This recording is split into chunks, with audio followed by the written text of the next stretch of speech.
Okay, looks like we have a little bit smaller class tonight. Hopefully we get more as time goes on. Two comments to mention. We do have workshop between now and next class. The two workshop times are Friday at 1 and Monday at 2 o'clock. And then you can also bring the workshop activity to class, office hours. Monday I have 3 to 5. So all of that was in the announcement that was sent out Wednesday after class, so please check that. The activity that you're going to work on in workshop is activity 40.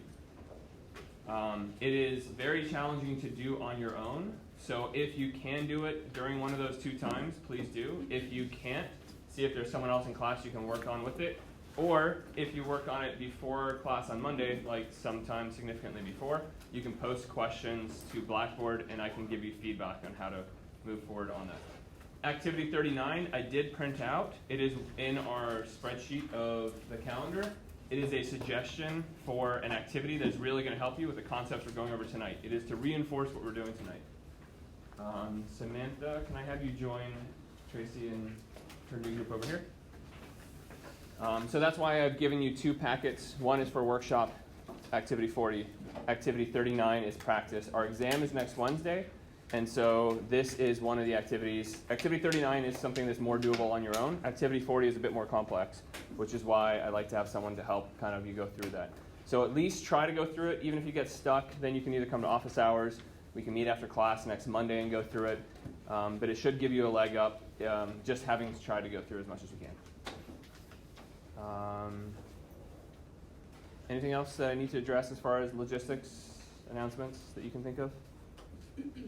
Okay, so you've had a couple of primers on this. You have not had a huge amount of preparation for it, but go ahead and read this question. This is question number 1 in today's activity. Think about what you have on the screen here and how to find the equilibrium constant. Remember, that's the capital K. If these are the concentrations of a reaction at equilibrium, at that most stable mixture of reactants and products. So as a group with your table, try to figure out how you're going to set this up. And then go ahead and click in your value for K once you do. If you are totally stuck, there are 4 of us here to help you today, so we will try to be at most of the table.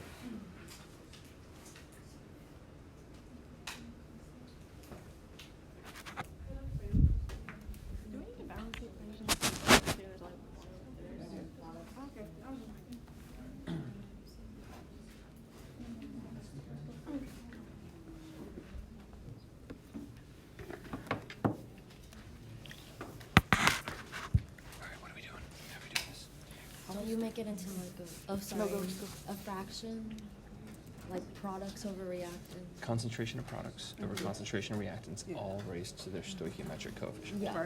Okay.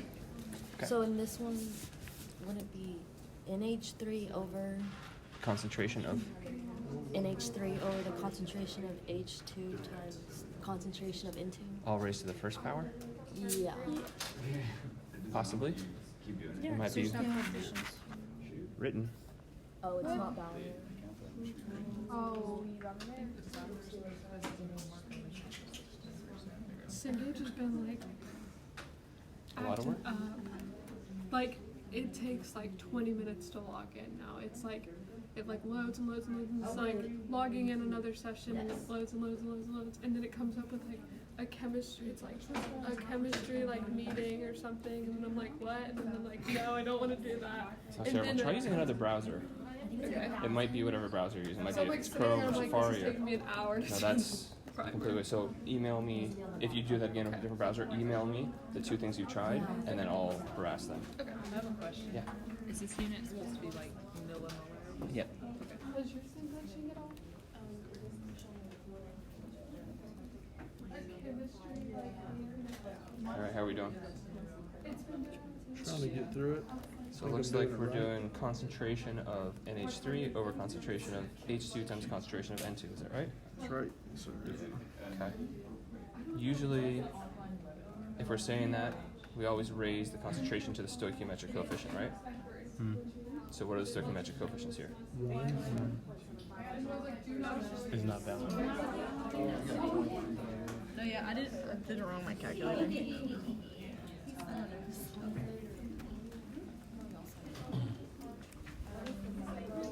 All right, we have 6 responses. Once you get your answer, please hit submit. And remember, it's just a number. Equilibrium constants are no units.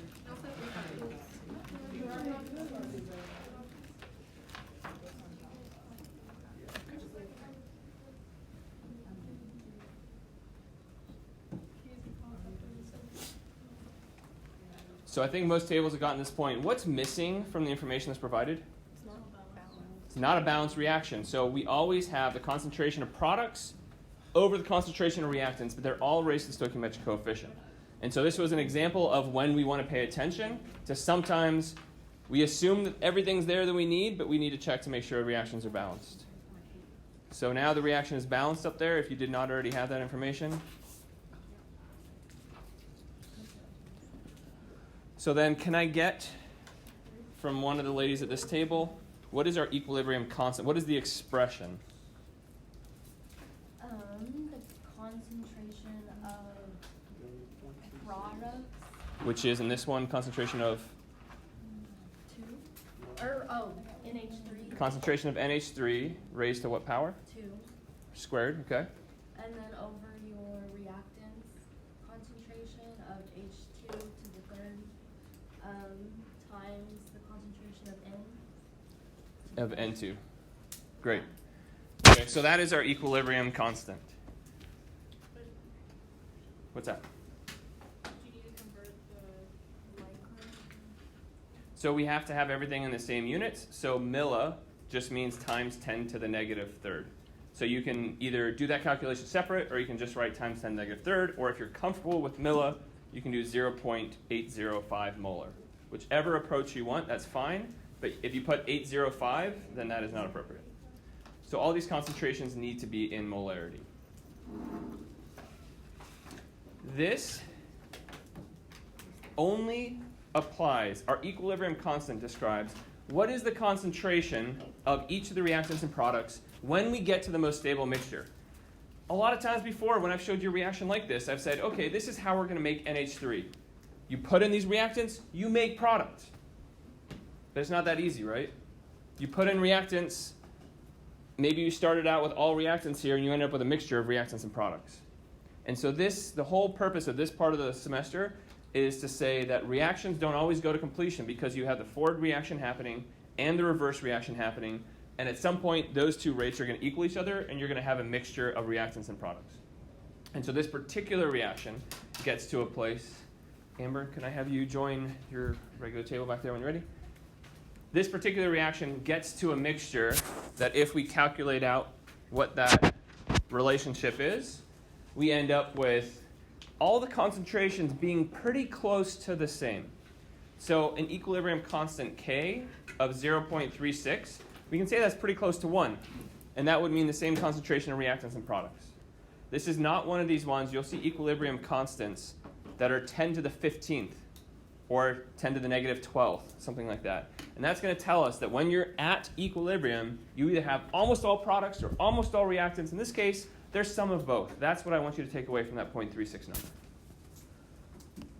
So what we're going to do then is think about, what about the reverse reaction? What if we write the reaction as NH3 is our reactant in this case, and H2 and N2 are products? What is our equilibrium constant for that? So go ahead and calculate what that equilibrium constant is based on what you know of equilibrium constants.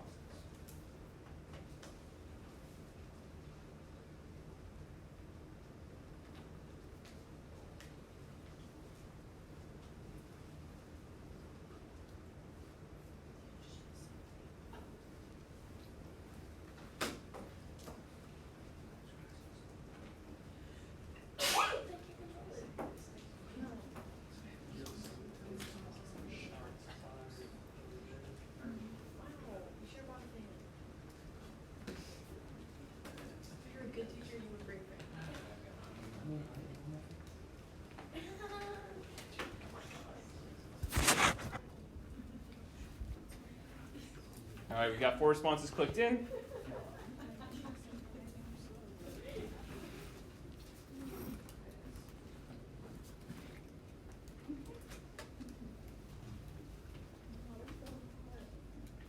confirmation unless you want to got similar number.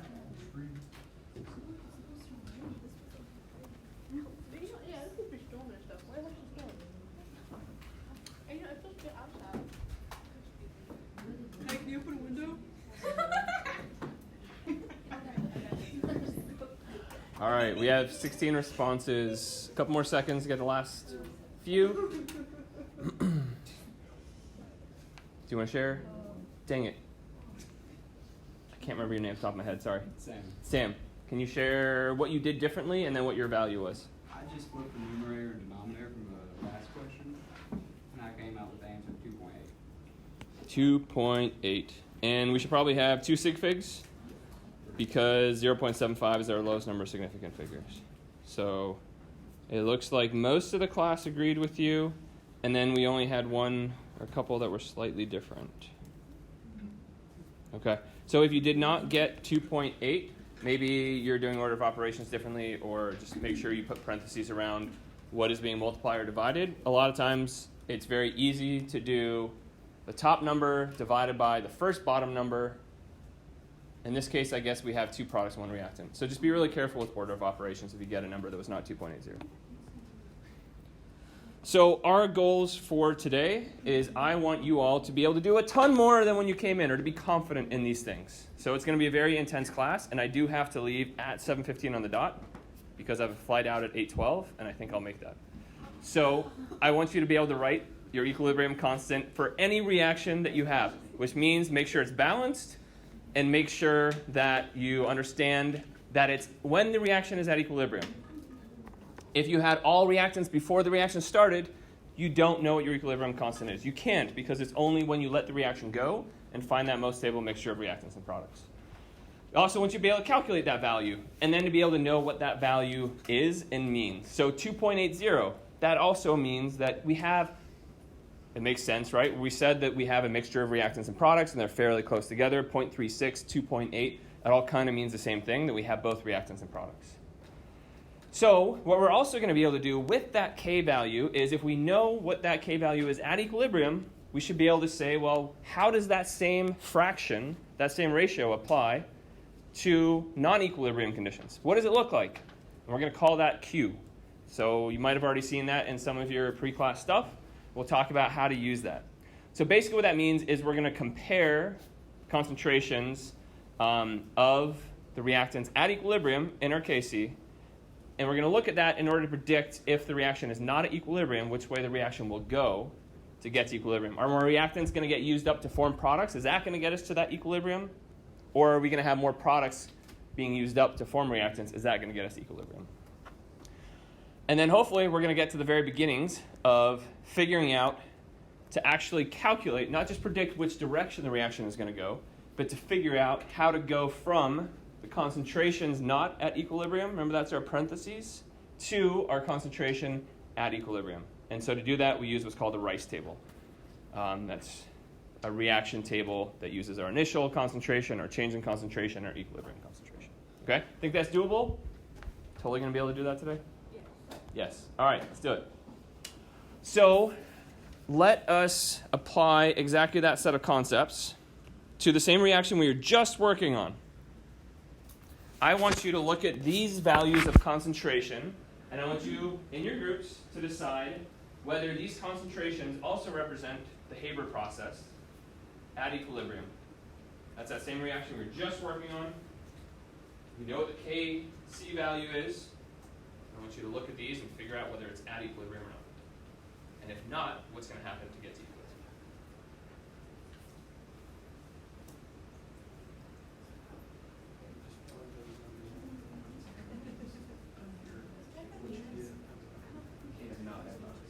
You have to use molarity. It's just you can do this case is KC is C stands for concentration. KP is for pressures, and then there's a different way of calculating.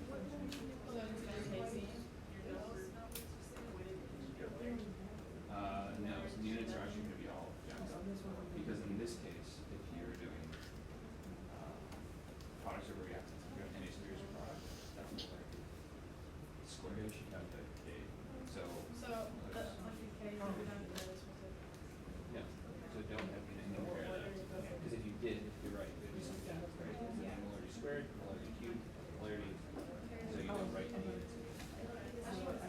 It's one of the few times in chemistry we're like, don't write units.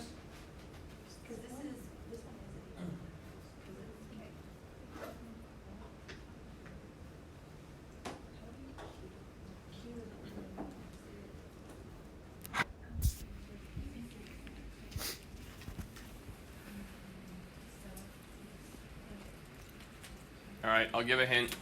Whoever answered C, talk to your group and figure out there is a way we can tell.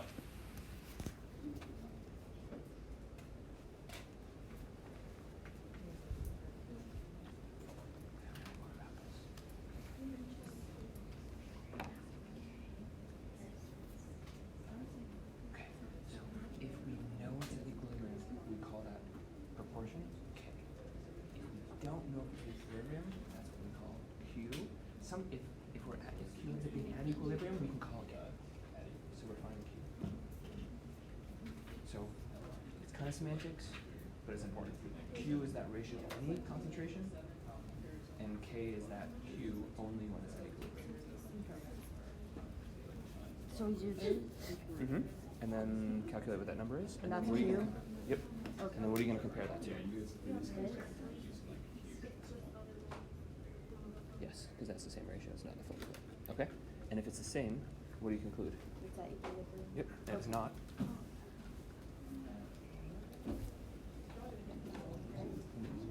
Yeah, that one also.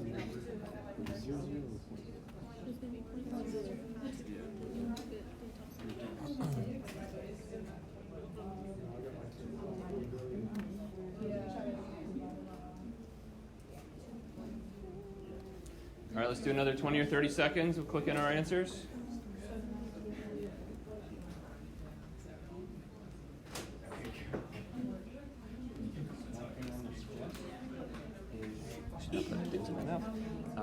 When we don't know, so these we were told they were at equilibrium, which is why they're square brackets. Okay. These ones, because we don't know they're at equilibrium, then we're going to use parentheses, and that's kind of a symbol for might be at equilibrium, might not, we don't know. And so that kind of is two different ways of helping us figure out whether, like, what we're looking for. All right, I think we have all responses clicked in. We have almost a complete agreement. So, Gabby, can I hear how you approach this problem? Or you can pass to someone in your group if you prefer. She's ready. She wrote it down.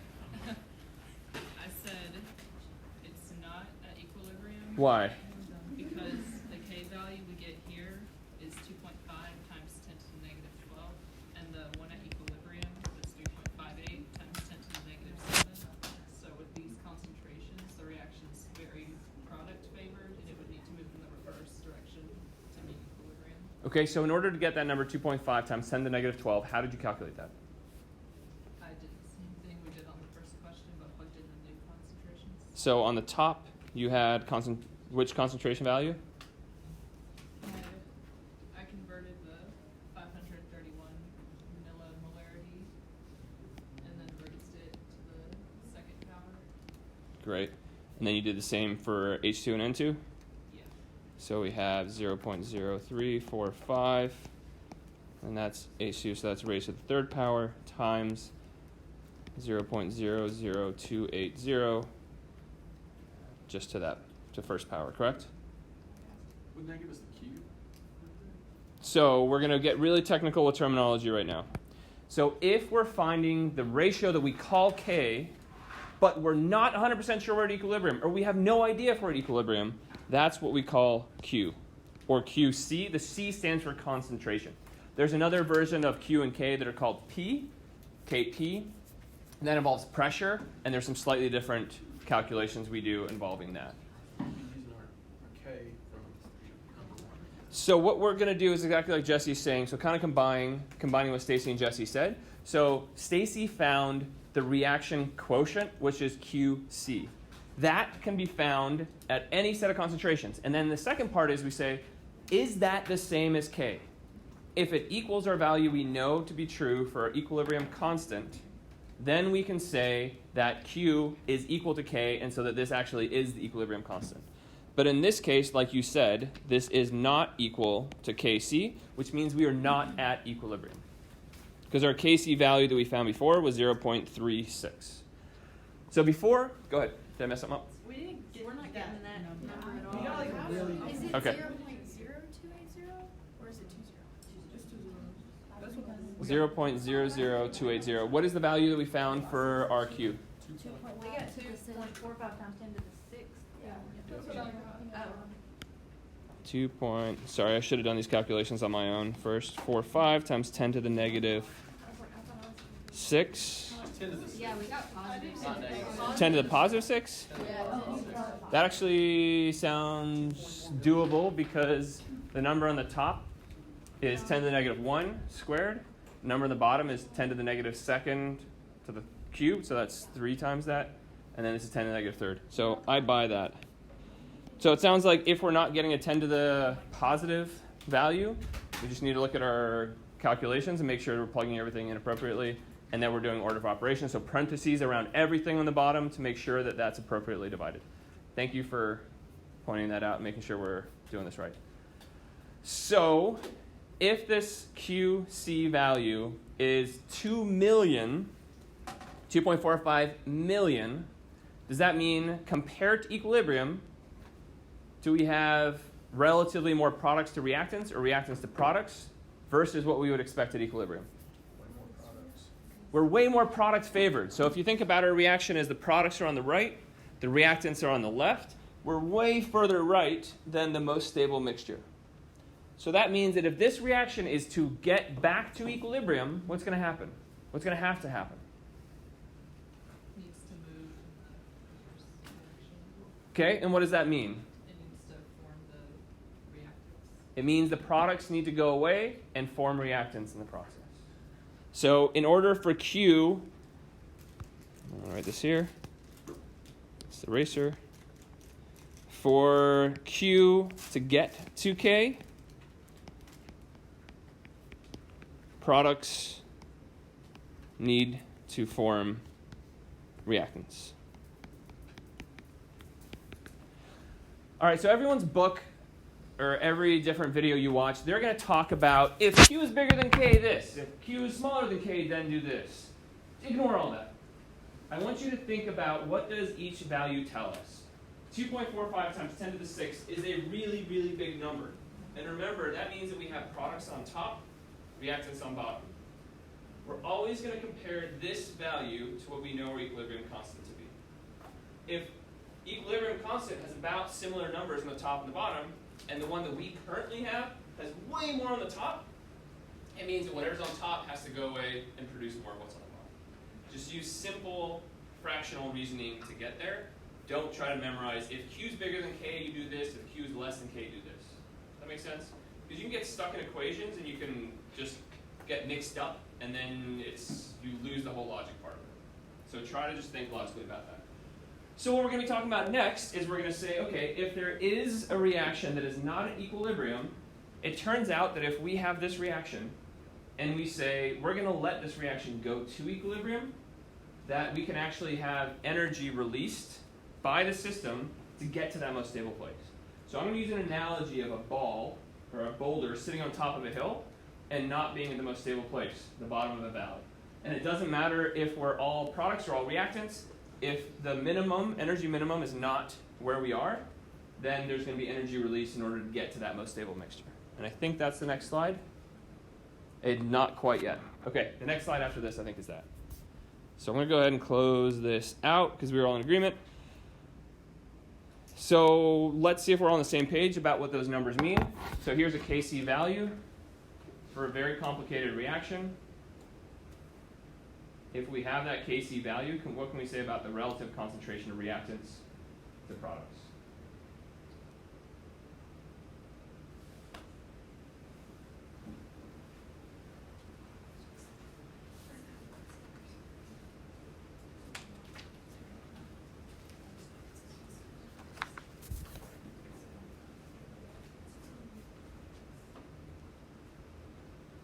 Check with your group if there's a question you have about how it's written.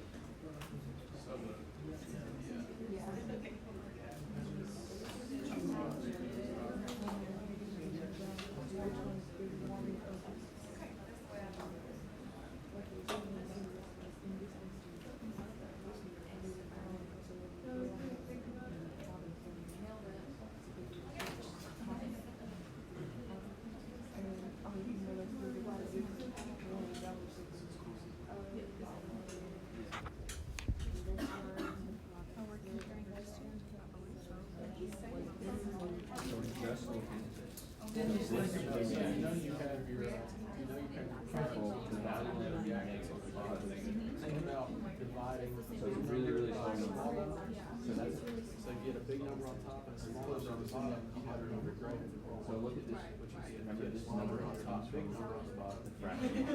So if it's a really big negative exponent, then we'll here at the top.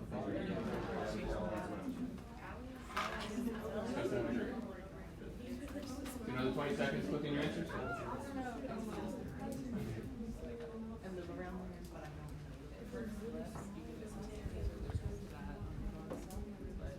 All right, closing out.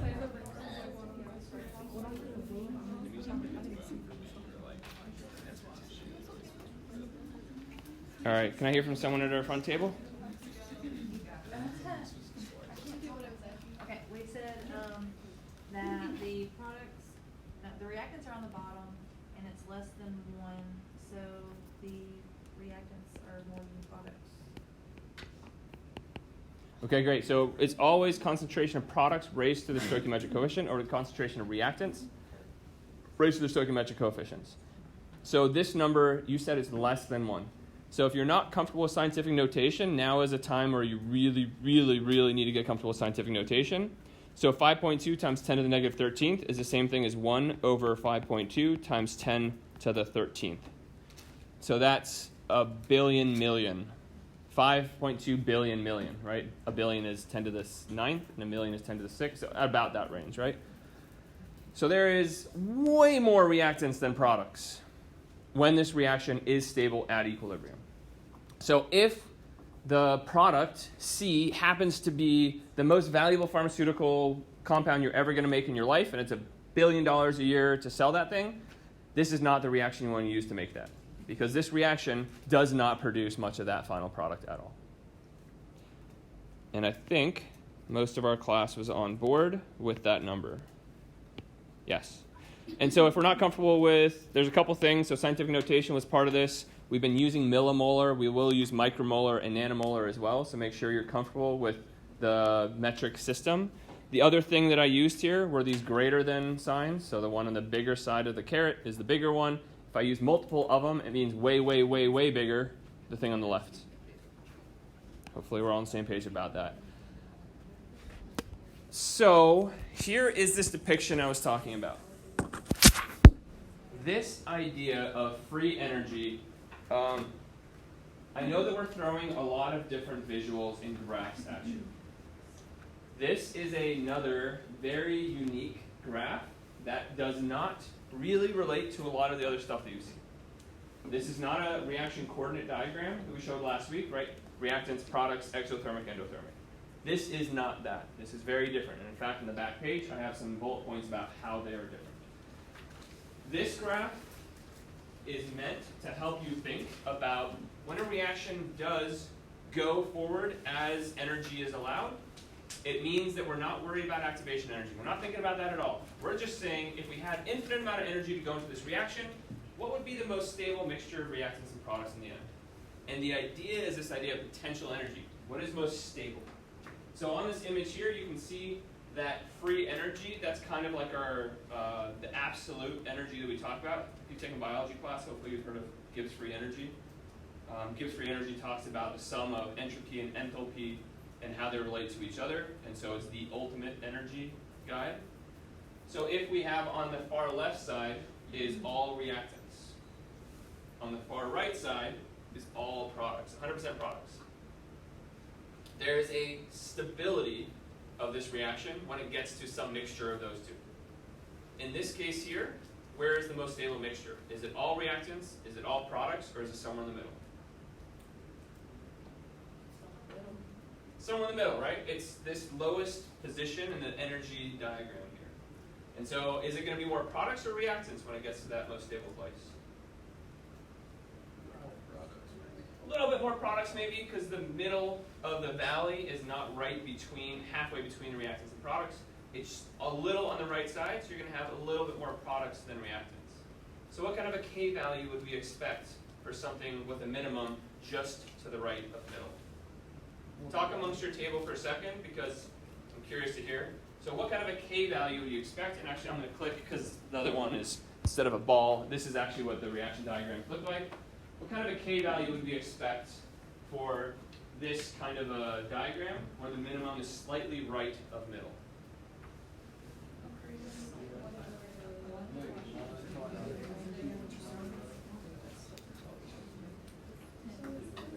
right, so I heard a chorus of almost the same statement. So Verda, can you tell me what your group said? We said it would be larger than 1. Why?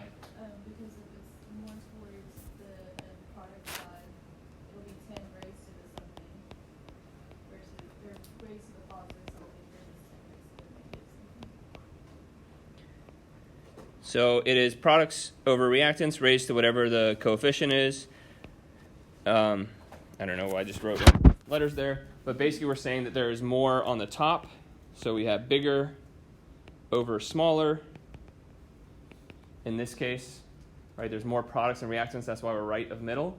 And so if this reaction gets to that most stable mixture, then we're going to have a K value that is greater than 1. If we have a K value of 1 or very close to 1, it means that we have about an equal mixture of the two. Now we're to the right, okay? So this might seem really weird why I'm throwing this diagram in, but we're going to use it for the rest of the semester. We're going to use it to talk about if we are, as depicted on the left diagram, all the way to the left, that means that this reaction is not at equilibrium. In order for this reaction to get to equilibrium, this position is going to have to move down to the lowest place on this diagram. In doing so, it's going to release a lot of potential energy that then we can use to drive other reactions. So have you heard of tethered reactions? Have you heard of the Krebs cycle? So the Krebs cycle is a set of reactions that takes a very unstable molecule and in the end converts it to much more stable molecules through a series of steps. And when it does that, the energy that's released from each one of those steps to reach equilibrium for each of those steps is used to generate ATP. So this is the driving engine for all of chemical reactions in general. When you say there's energy stored in chemicals, it's because that over the course of the reaction, you can actually drive a reaction towards equilibrium and harness that energy to build other reactants and to drive other reactions forward in the opposite direction. So we will talk a lot about Gibbs free energy later this semester in our thermodynamic portion. So if we have this particular K value, which of these diagrams would be appropriate?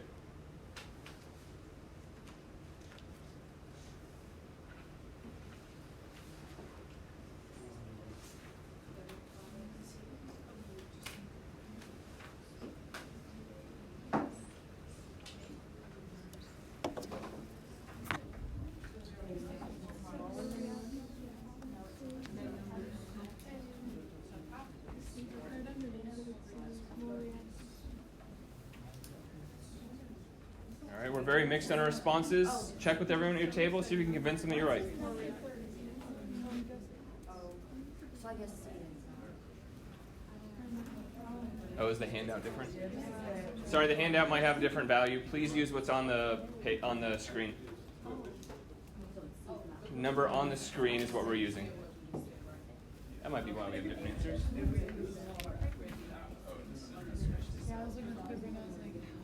All right, closing out.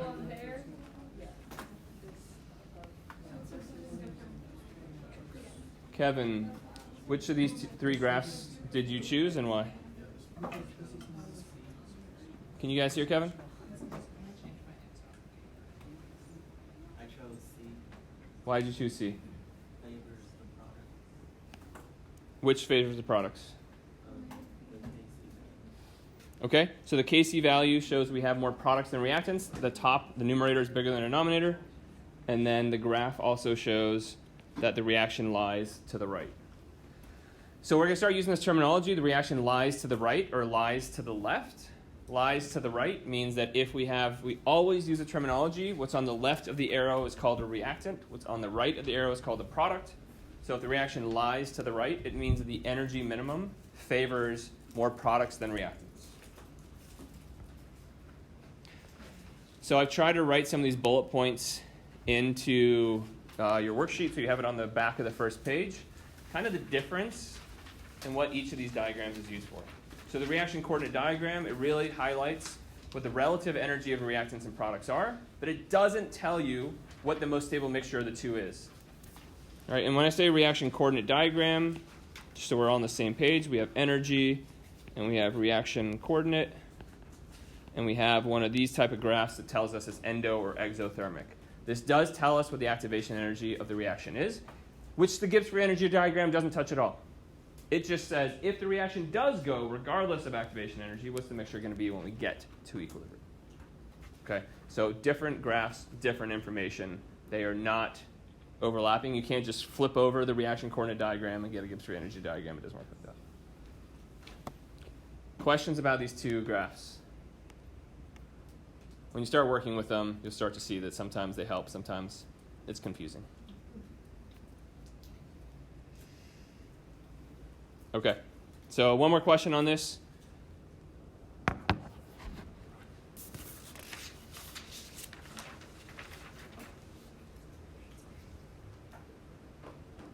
This is question 6.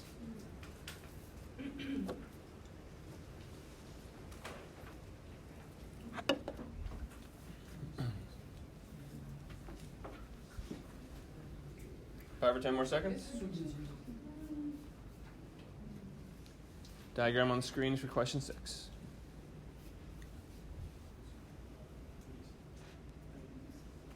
Closing out.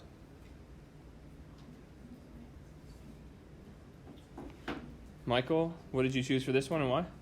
More reacting from products. Great. So the reaction lies to the left.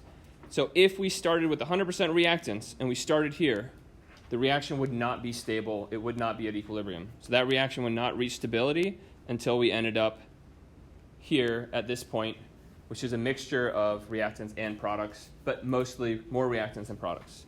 Same thing if we started with all products in this reaction would not be stable until we converted much more of the products back to reactants, and we had that mixture that was described by our equilibrium constant K. So the next thing we're going to do is we're going to start thinking about how to use our Q value to tell us if we are at K. We can calculate Q, and that'll tell us are we far to the right, are we far to the left of the equilibrium, or are we at that minimum most stable value there. So let's do one more thing where we're going to estimate what our K value is, and then we're going to look at a graph to see how this relates to concentration versus time. So what would our Kc value be for this reaction described by this Gibbs free energy diagram?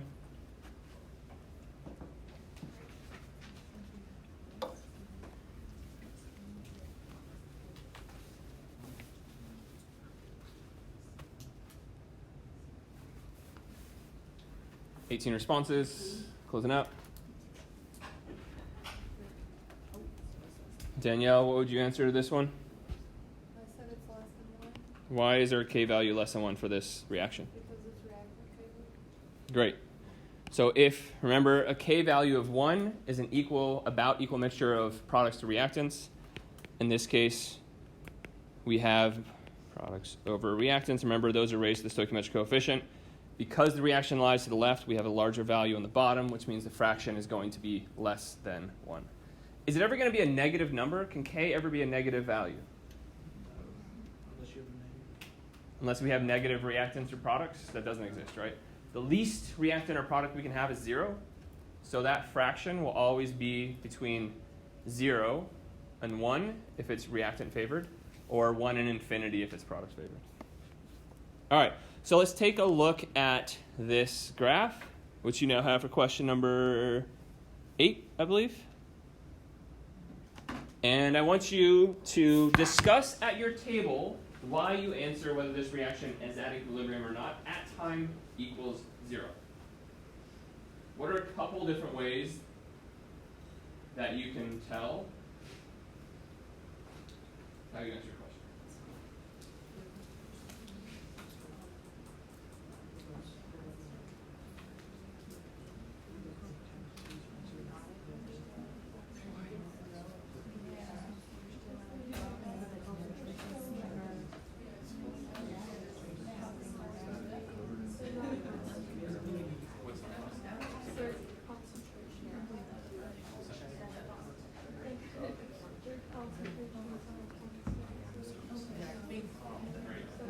One way. What's the second way?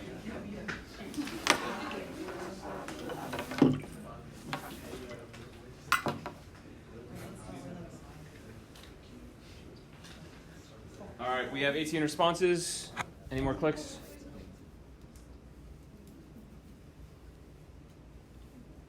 Okay, we're unanimous. One of these ones that you kind of hope is unanimous, but you're never sure until you look. So I concur that this reaction is not at equilibrium at time 0. So what are the 2 reasons? Samantha, can you give us one? It's still in the kinetic phase and nothing's even started. Okay, so 1, it just says on the graph that it's not an equilibrium phase. 2, Patrick or Tina? I'll do it. It's because they're not moving to the same level as it is over here. If that's the equilibrium phase. Okay, so let's dig in. Let's be a little bit more specific in the wording. What's not moving, or what is moving or not moving at different times?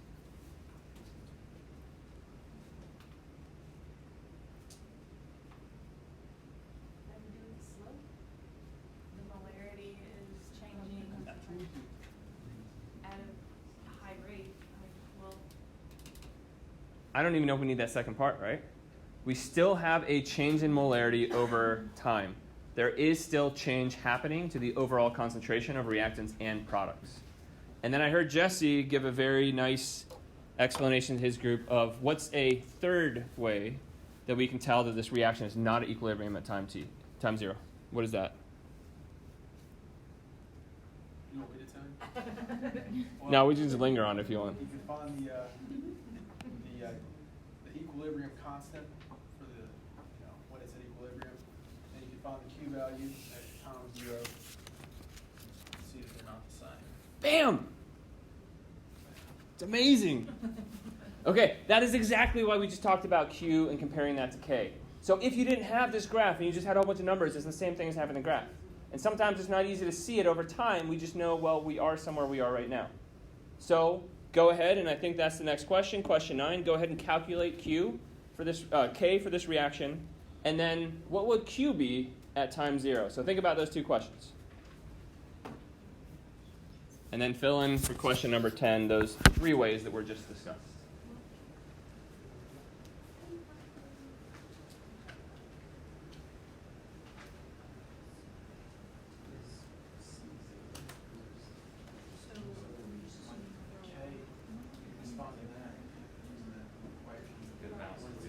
For this one.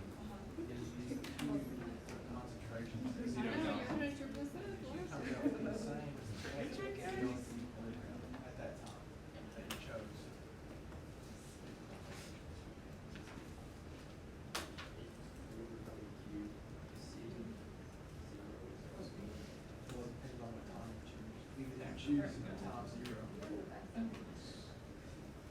Oh, I didn't. Pretty close to it. I'm seeing different numbers then. That's a different number. So make sure you use parentheses around both the one from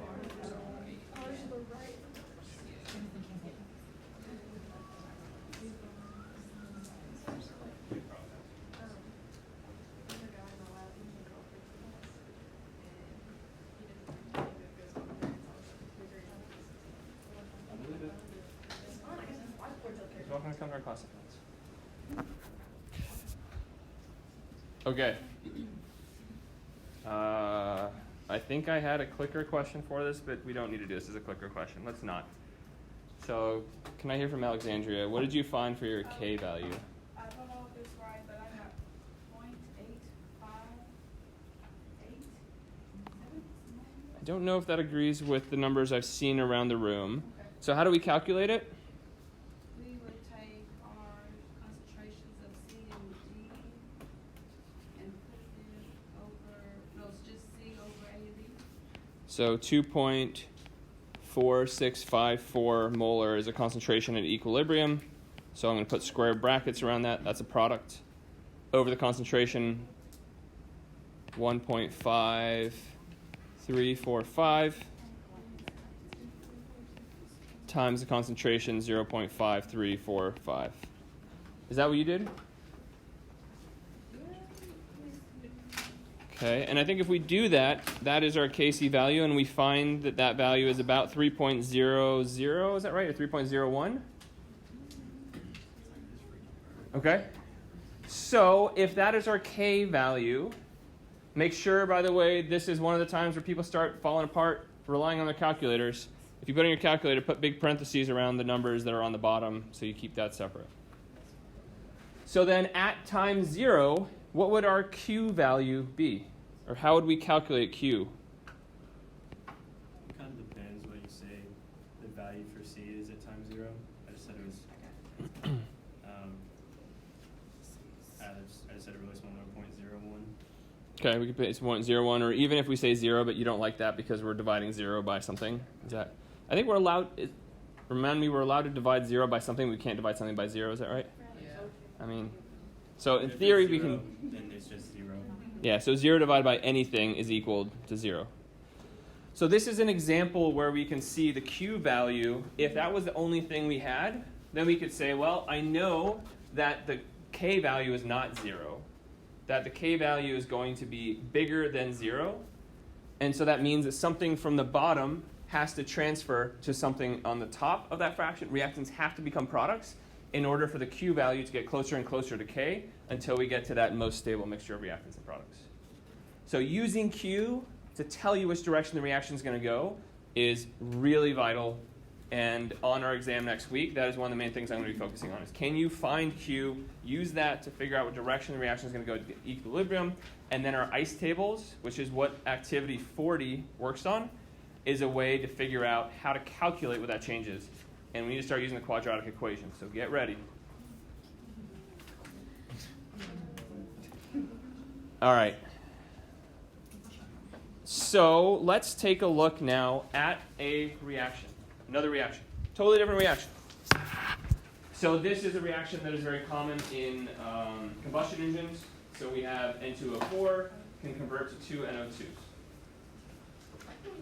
We have a table there with concentrations of N2O4 and NO2 in different mixtures. So we look at one mixture, we look at another, we look at another, we look at another.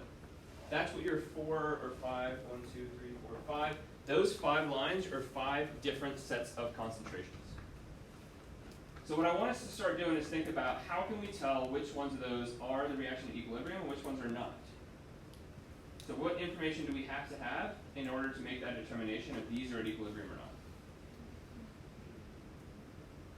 The reaction. So we need to know what the balanced stoichiometric reaction is. So we got that up on the screen.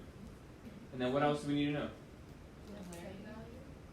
We need to know the K value. In order to do that, we would have to know if one of these reactions went to equilibrium, what would that mixture look like? What would the concentrations of reactants and products be? So here's an example of one of them.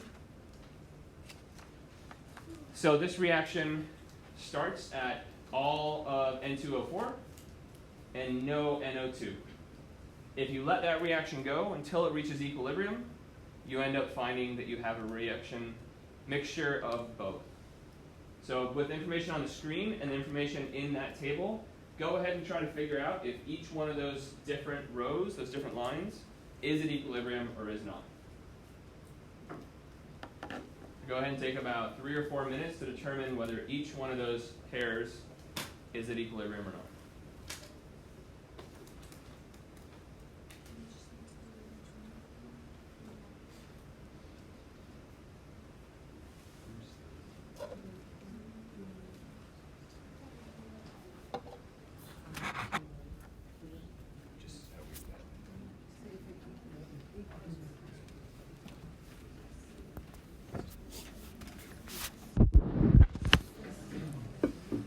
So how are we approaching this?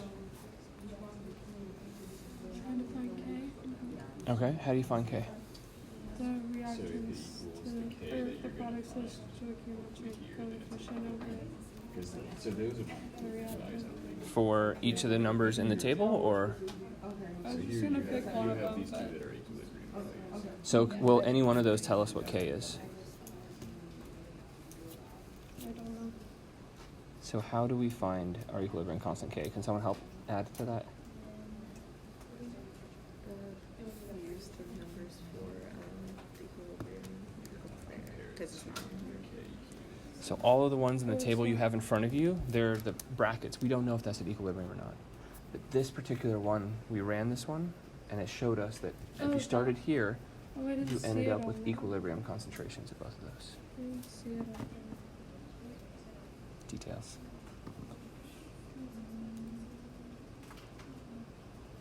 So once you find your equilibrium constant, Maceling, maybe you can check at the table and see if everyone agrees, and then see how you use that to answer the rest of them.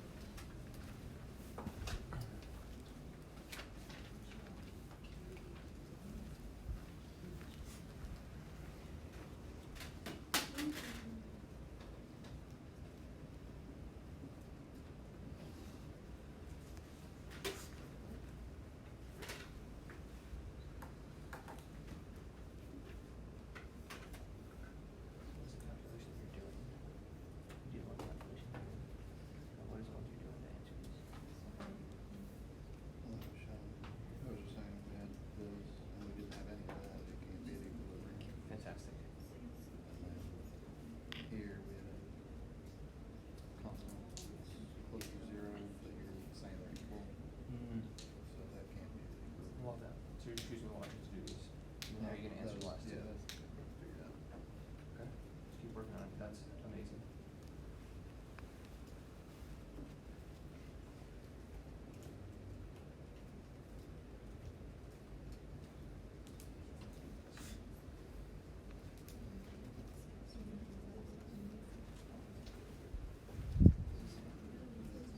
See, this one is variance. I don't agree with that. So it's products over reactants, and it's gonna be infinity basically, or as close to infinity as you can. So just be careful with that because the zero will tell you something very different as far as where it is in the page.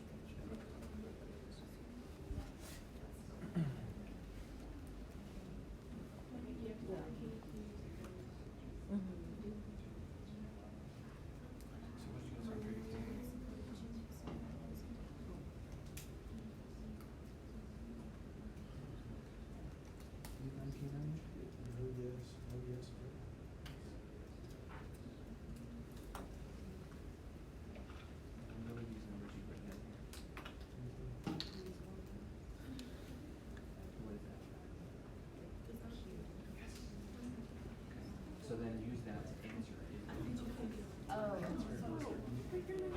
don't care where you write it. That's the goal, is to use that.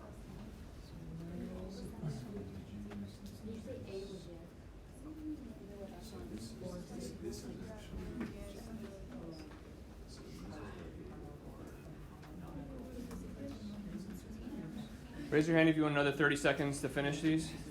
Okay, we'll do 30 more.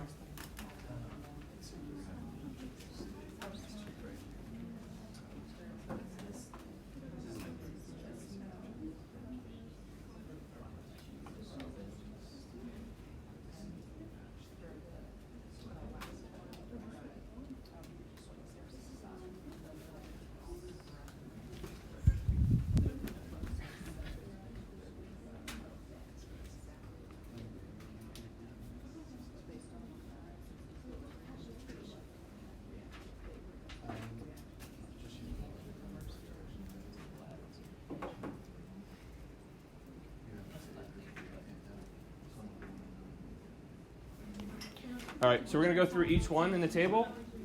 We're going to do one at a time. First line, is it at equilibrium? A is yes, B is no, C is can't tell, need more info.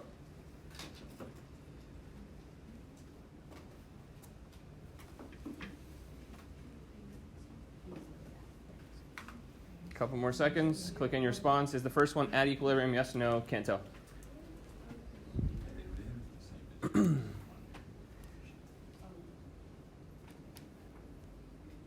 So Carter, how did you answer the first line of this? How did you get this thing started?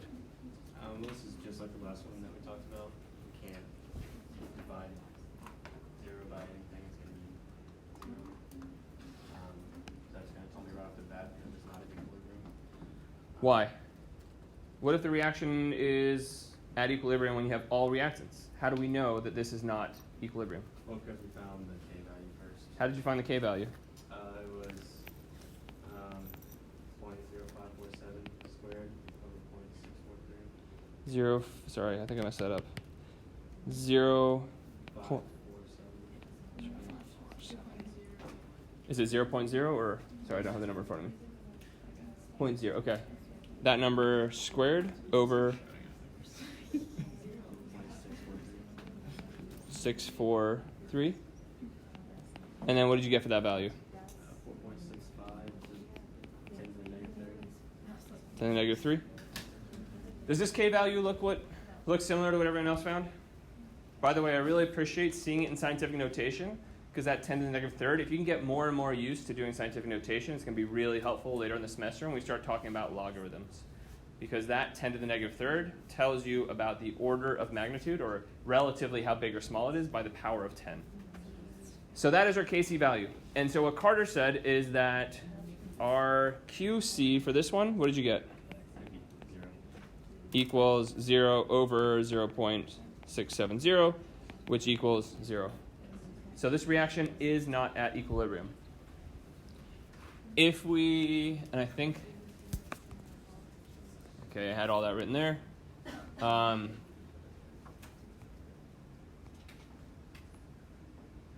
And so I agree, and I think the rest of the class agrees with you, that this reaction is not at equilibrium. So then the second question is, given more time, is this reaction going to generate more products or generate more reactants, or neither? It's stable. So that's the second clicker question that's written there. So go ahead and click in your response.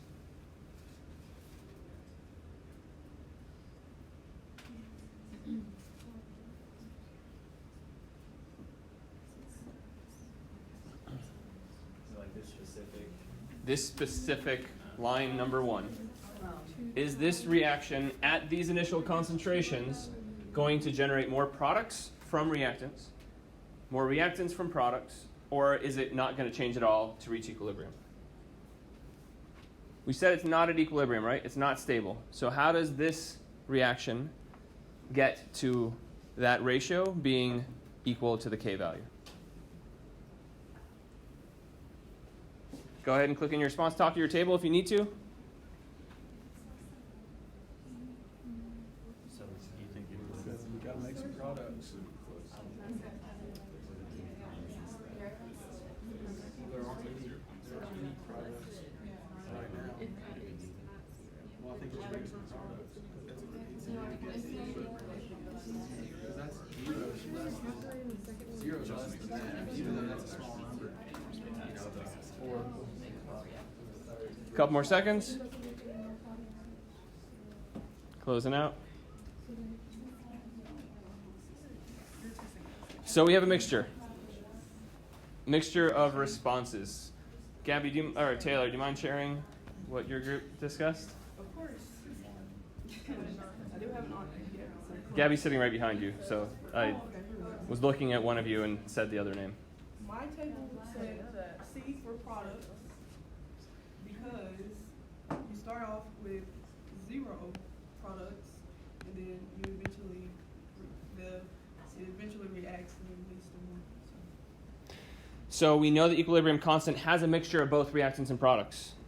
We start with 0 products. So in order to get to equilibrium, we have to convert some reactants to products.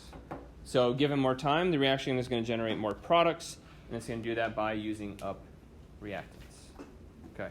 I'm going to ask Michael to share what he did as an approach to say whether the reactions were equilibrium or not before he even did any calculations, which is based on what we just talked about. Do you mind sharing? The ones where you had some products but no reactants or vice versa, you know those can't be at equilibrium. If you know that there's a K value, there's got to be some offset. If we know there's a K value that is not infinity or 0. Yeah. And so you even just looked at, well, when I showed those initial values that you have some at equilibrium, you have some reactants and you have some products, you said, well, I know that a 0 on either side is going to tell me we're not there yet. And then there was one other one that you decided without doing any calculations as well. The 5th one, because you have a K value that's lower than 1, then you can't have the same concentrations and be at equilibrium.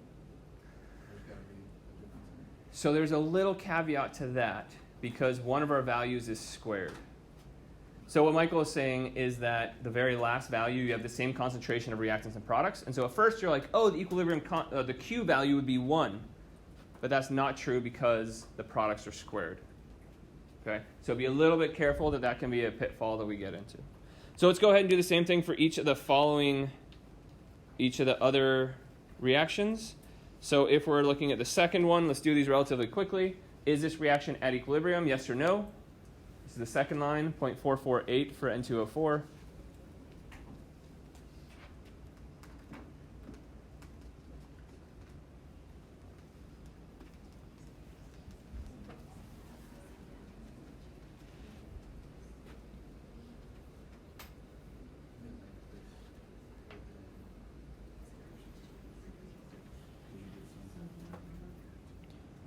Couple more seconds.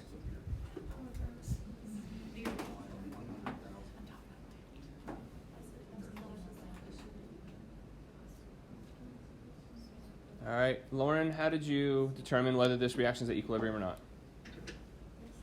Well, I wasn't exactly sure because when you find Q, it's very close to K. I didn't know if it like needed to be exact or close enough. I put it was at equilibrium. What do y'all think? Close enough. Let's see what the overall class response was. Is it at equilibrium? I concur it is. So if we're thinking about, I'm trying to show that experimental data, we'll get close. But remember we were saying before that like 0.3 is very close to 1. And so do you have a mixture that is fairly close to equilibrium? That is insanely close to equilibrium. So yes, I would say that's at equilibrium. So then how would we answer the second question? Given time, this reaction will produce more reactants, products, or neither. Couple seconds to answer the second question.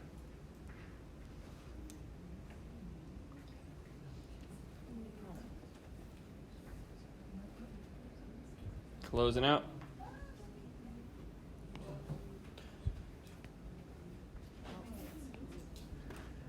And I should have said, I should probably put a caveat here, right? That there is going to be no net change in concentration. That reactants will produce products, products will produce reactants, but there's going to be no overall change in concentration, because the reaction is at equilibrium. All right, what about the next one?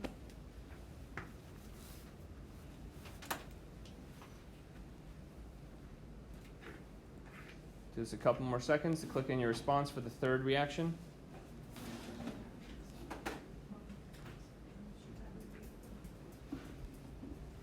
I'm going to go ahead and close out.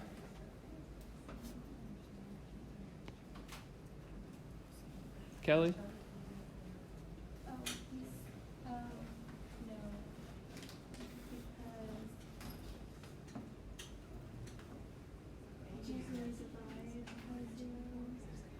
Okay, so mathematically our Q value doesn't really work, so we're going to call that undefined.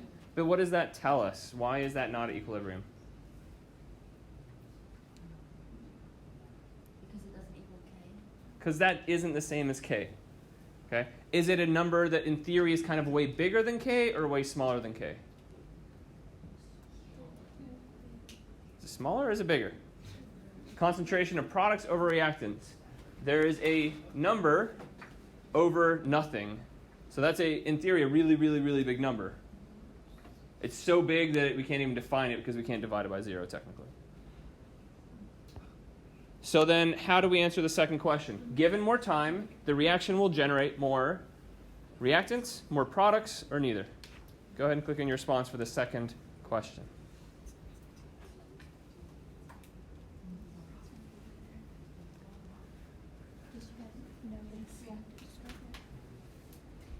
Couple more seconds.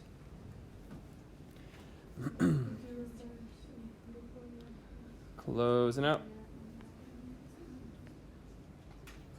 A large majority of the class says we're going to produce more reactants, and I agree. Can someone explain why? Tina? I used the same logic as the first one. You said, well, for this one, all the product will go to the reactant. We would have to go here. Okay, and I might take issue with all, but the only thing that can happen at this point when we don't have any reactant is that some of the products will reform reactants. And so this is going to break down and form some of that. I'm going to jump ahead a little bit in theory here. When we're talking about what is this reaction going to end up looking like when we are at equilibrium, what we're basically saying right now is that each one of these would be our initial concentration, and we're going to have some of this going away and some of this being formed. you see why I'm doing a minus x and a plus x? We're looking just at this one reaction here, the one that we just talked about, that Tina said, there are no reactants. That is not stable mixture at equilibrium. So we're going to take some products and we're going to make reactants. So that set of products that goes away is going to form reactants. Is there any issue, though, with a minus x and plus x? Can anyone see an issue right away? I'm saying that, go ahead, Ember. Because in the balanced equation, for every 1 into O4, you have 2 in O2. So it would be minus 2x.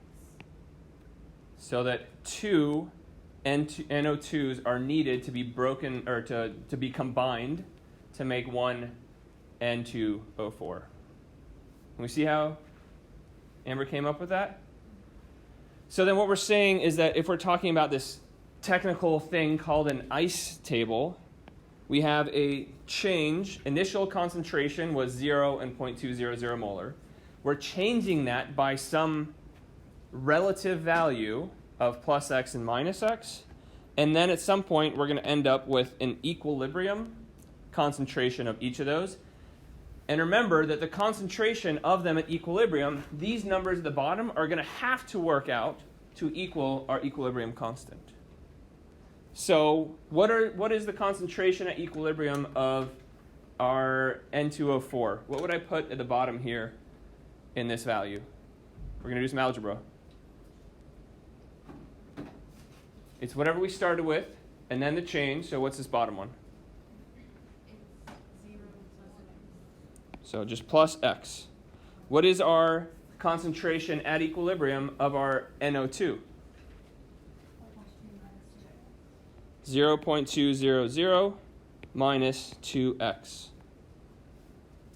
So we know that that equals Kc is equal to the concentration of our products squared over the concentration of our reactants. So what's going to be on top of that fraction? What's the concentration of our product at equilibrium? 0.200 Minus x? 2x. Squared. And what's on the bottom?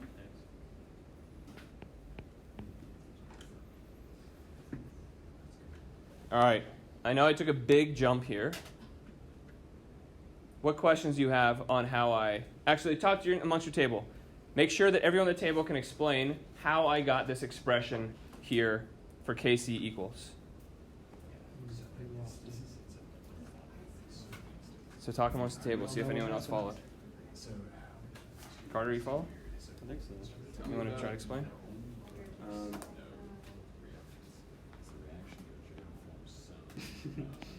So you have 0 of the reactants, so there's no concentration there. So it's just x, and then you have Any questions on how I got to that equation? And we don't know, so we're using minus x and plus x to kind of fill some space there. How do you solve anything here? Like there's 2 unknowns. not necessarily. There's only one unknown. There's only an x. And you have the k value. K, you don't know the K. We know the k because we know the reaction, right? Oh, okay. Any questions from this group on how I got that equation? Okay. What questions remain about how I got that expression? And the important part, I did add something right as I said to go talk in your groups. We know the value of Kc for this reaction at this temperature. Right? We know it's 4.63 times 10 to the negative third, or whatever that value was you calculated initially. So could we figure out what the concentration of each of those is at equilibrium? Is it going to be easy? We need to call it quadratic. Okay? So our class on Monday is going to be spent working through problems like this, and then we're going to have to solve one of these on the exam as well. So go ahead and make sure to start practicing this and do that for each one of these problems. So that is POGIL Activity 40. is working through this type of stuff. Could you explain why it's negative 2x and positive x? Great. So the negative and positive is what we spent. We're not done. We got 3 minutes, and if anyone's in a hurry, I might claim to be the most in a hurry tonight. So how did we decide there was minus x and plus x up here in this, we call an ICE table, ICE, or RICE table. Sometimes you put the reaction up top. How do we decide there was minus 2x on the right side and plus x on the left side? Well, C is the change, and at the beginning you would have positive for reactants, and you wouldn't have any products, so it'd be negative. So we have to be really careful about exactly what our starting values are to make sure we have that statement right. So in this exact example, usually what gets used up? Reactants or products? Reactants usually do, but this is not a usual situation, right? We don't have any reactants. So we had to find Q for all of these different ones in order to say whether the reaction will generate more products going this way to the right or generate more reactants. This is the hardest part of the ICE table aside from the quadratic, is determining whether you have minus x plus x on the two different sides. In this case, we know that Q is not equal to K. In order for Q to get to K, we have to use up our product, minus, on the right side, generate reactant, plus on the left side. And then the stoichiometric coefficient says, like Amber said, that for every 2 NO2s used, we generate 1 of our reactant. So this is not an easy part of the semester. This is actually a really challenging part. And hopefully we can kind of walk through this way and determine which way the reaction is going to go first. Really important. A lot of the reactions you're going to see are actually like the first one, where you start with only reactant and no product. In this first line, are we going to have a minus on the left or a minus on the right? Minus x. Minus is on the left because we can only use reactant. We can't use any product because we don't have any. Yes? Would it be plus 2x on the right? Absolutely. So if we were looking at just the top example, we would have minus x plus 2x. So the stoichiometry determines the number in front of the x, but the q compared to k determines the sign in front of the x or the 2x. Okay? So I will, for the only time this semester, call class early without technical difficulties. But the next problem, I think, can you see? Oh, they're all gray spheres. Let me, that is really useless. Yep, so they're supposed to be red and blue spheres. So these slides are already posted to Blackboard under content. If you want some practice on using Q to determine whether the reaction is equilibrium or not, go ahead and download these slides and pop through these different ones because I have the 4 images. Can you show me all the 4 images at once? Unfortunately, maybe I can. All right. If nothing else changes, I will be back for office hours on Monday. I will make an announcement to make sure that's the case. Post the Blackboard discussions or email me if you have any questions. And make sure to try to utilize Friday and Monday for the workshop if you can.